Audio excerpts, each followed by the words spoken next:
सुना ई कहानी बा कोसी के छोरा के आंसू बॉल वाली रानी के। Let's go let's go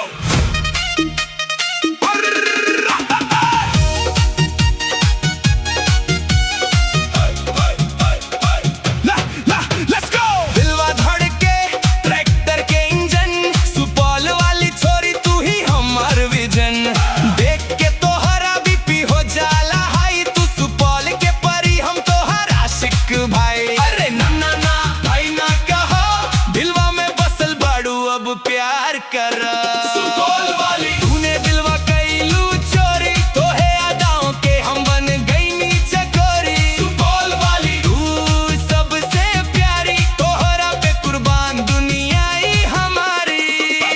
Saharsa से सुपौल तक चर्चा तोहार भारी तो है एगो मुस्की पे जान गईल हम हारी। पिपरा के गली होके चाहे त्रिवेणीगंज तोहरे पीछे घूमतानी छोड़ के सगरी काम काज। बस स्टैंड पर खड़ा रहनी तोहरा के ताके खातिर तू निकलो जब सज धज के दिल बोले वारे किस्मत। कहो न रानी काहे करेलू नखरा तोरे बिना सुना लागे ई दिल के सगरी शहरा। तू हऊ रानी हम कोसी के राजा प्यार कर हमसे न कर अब बहाना।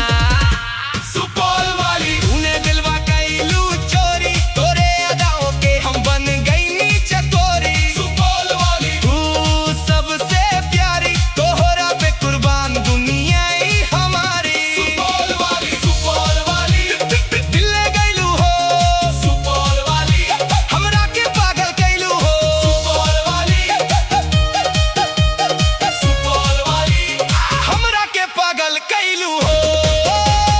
साइकिल से आई कि बुलेट ले आई तू बस हाँ कहा दुनिया नहीं का बसाई। मोबाइल में फोटो तोहार लॉक स्क्रीन बनवले बानी तोरे नाम के पासवर्ड दिल में सेव कैले बानी। आम के बगीचा कोसी के पानी तो है बिना अधूरी लागे हमार प्रेम कहानी। दिन होके चाहे रात तो है ही ख्याल तोरा खातिर छोरा बन गईल पूरा बेहाल। ना चाही सोना ना चाही चांदी सुपौल वाली तू मिल जा बस यही मांग हमारी। रानी रानी सुना दिल के बात अब माना तोहरा बिना ना लागे मन हमरा के अपना जाना।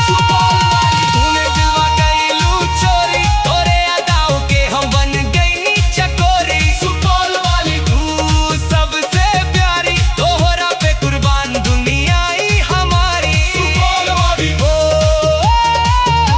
सुपौल वाली कोसी के छोरा बोले तू ही हो हमार रानी। बीरबल के स्टाइल सुपौल के नाम कोसी के छोरा के दिल में तोहार नाम। सुपौल वाली रानी अब करना इनकार तोहरे बिना अधूरा बा ई दिल के संसार। समझ गए ना बीरबल म्यूजिक।